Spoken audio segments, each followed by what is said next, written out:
What is going on, everyone? I hope all of you are doing well, and welcome to day 12 of the Halloween Horror. And for day 12, I'm going to be reviewing The Fly 2, which is the follow up to the 1986 film. Now, this film, of course, stars Eric Stoltz, or Eric Stoltz is how you pronounce it, and then you also have the actress who plays the princess in Spaceballs. So basically, what we find out is Gina Davis's character ends up giving birth to a boy, and because he has this fly DNA in him from his father, he is able to age at a faster rate. So that by the time he hits a specific age, he looks like a full grown adult. But the problem is that he will start going through the mutation and becoming that fly-like creature, and that's pretty much it. He won't be able to resort back into a human unless he and something else goes into the transportation pods. Now all of the paperwork and the equipment, including the pods that Jeff Goldblum's character had, are all put away in this facility that is in charge of this man who has an interest in Eric Stoltz's character, and pretty much has this team, you know, checking on him, vitals, and everything you can think of. Basically, Eric Stoltz's character is an experiment of some sort, and we kind of learn this when he's a young child, throughout him progressing into being a full size adult, but actually being like the age of 10 or 12 and something like that. Now the actress who's in the Spaceballs movies, I can't remember her name, but she works at the facility and starts to grow a romance with him, which is, if you think of it, it's kind of weird and not right. Um, but it's a film from the 80s. I think it's supposed to go over people's head. But we start to unravel things about him and who his father is, because he never knew who his father was. So once we start to learn more, we start to realize that the man in charge of all this, who's supposed to be this father figure, is hiding things from him. And eventually he needs to get the help from someone that his mother knew and his father knew, which is one of the returning characters from the first film. He talks about his mother and his father, and talks about what happened to him. And my minor complaint with that character is he's taken out all this on the son, because of what happened to him and everything. And it's like he has no idea. To me, it's like, why are you blaming him? He's not even aware of what's been going on. He never got to meet, the people that, he never got to meet his parents, basically. I was gonna say the people that made him. But yeah, so that was the only thing I didn't care too much for. But it was a small little appearance from him, and that was pretty much it. Um, but the guy in charge of this facility and everything that's been going on, sends people out to find him and her, because they both escape and try to get all this information. While all this is going on, he's starting to mutate. His mutation, compared like to the first one, isn't that like, it's not too bad. But the fly-looking creature that we get for this one, I think looks terrifying for sure. And they do go back to the facility. I believe she ends up getting kidnapped, and he returns, and he has gone through the full transformation, and starts to take out all the soldiers and everything. And a lot of the scenes are pretty gruesome. They definitely stepped it up on that compared to the first film. And then of course he has, in order for him to transform back, he needs to take another person into the pod, which eventually he does. But oh man, this movie, for a sequel, I think it's great. I think it's right up there with the first movie. It's hard to pick which one's better, because I think they're both equally good. I do feel like there's, in the sense of, like the action scenes in The Fly, taking out all these people that are holding, the love interest captured in this film. I feel like they definitely step it up compared to the first film. And boy, some of those scenes are pretty gruesome, and definitely shout out to the special effect department who worked on this film. They definitely did some amazing work for a lot of the practical stuff, including the fly creature itself. Looks terrifying. I like the whole atmosphere. The majority of pretty much a good.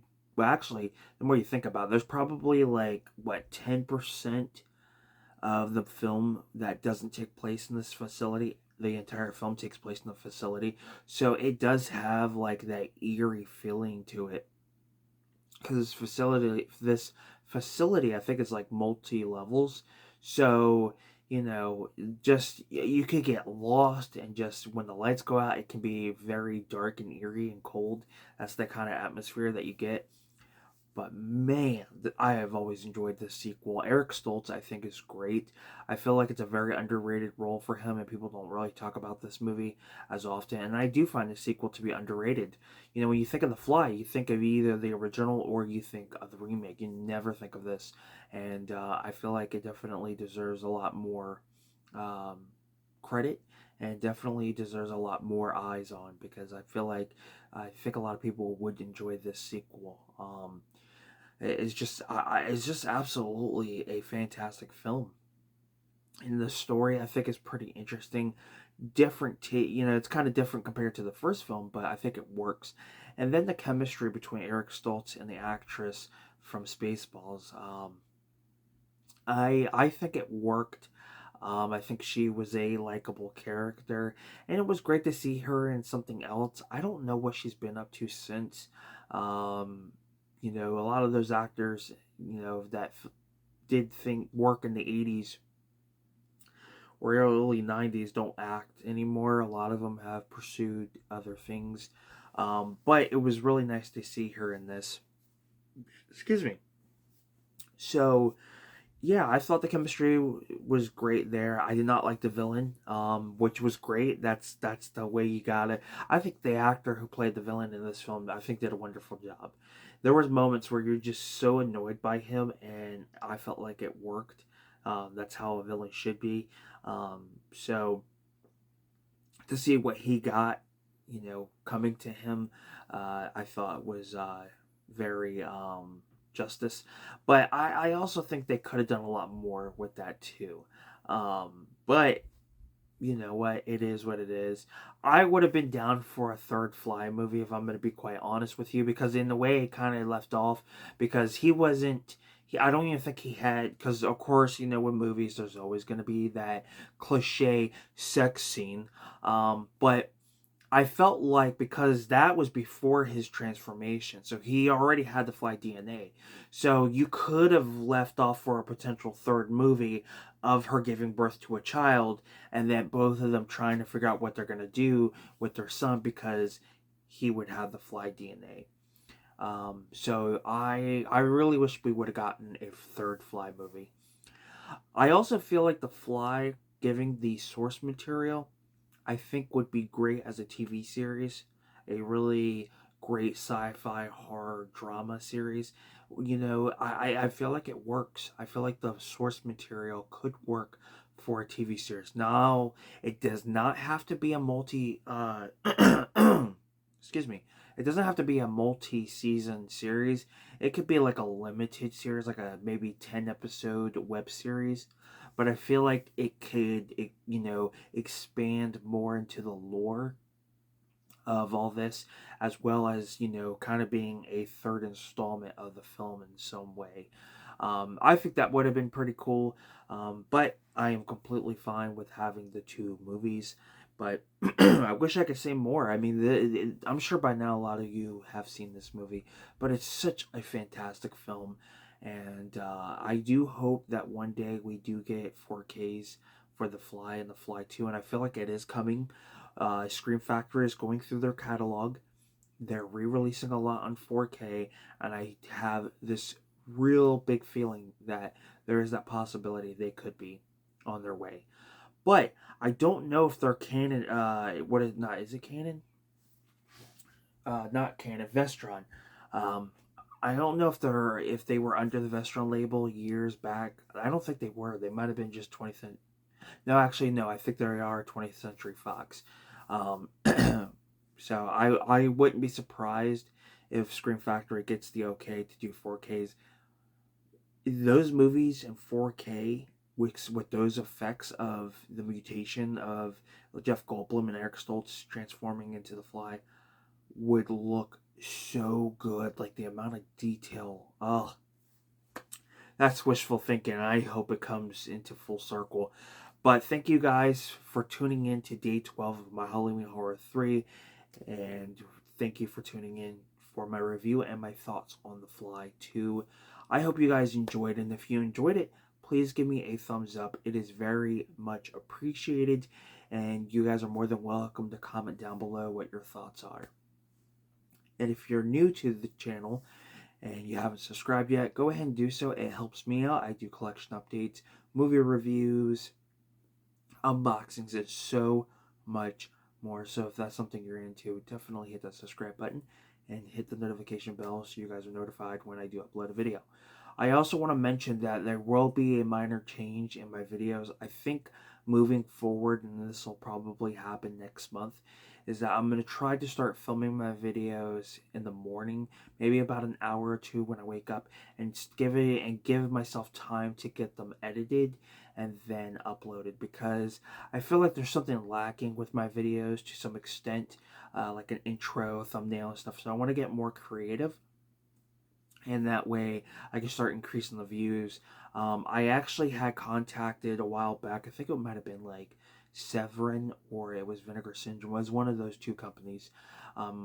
They basically told I had contacted them about possibly getting new releases to review for the review and kind of promote their item in some way, and they told me if I can get my channel views from like 150 and higher, they'd be willing to work with me in some way. So that's what I'm trying to do. So I'm trying to get a little more creative with my videos so that way I can improve, because I feel like there's something lacking with my channel. So I want to try to do the best I can.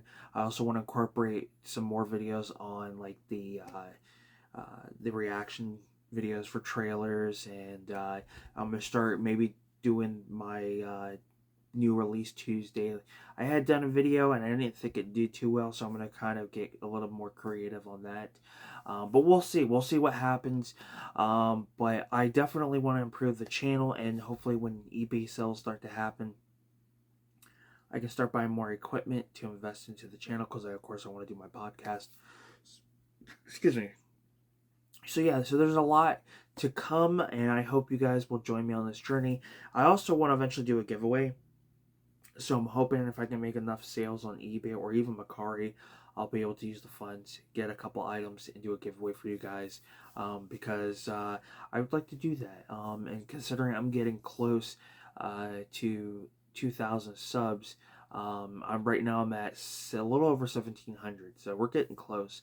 But we'll see what happens. But I want to thank all of you for tuning in. Thank you for the support. It's much appreciated. I'm Film Talk with Mikey. Till next time, we'll talk films. You guys have a good one, and I will see you very, very soon. You guys take care.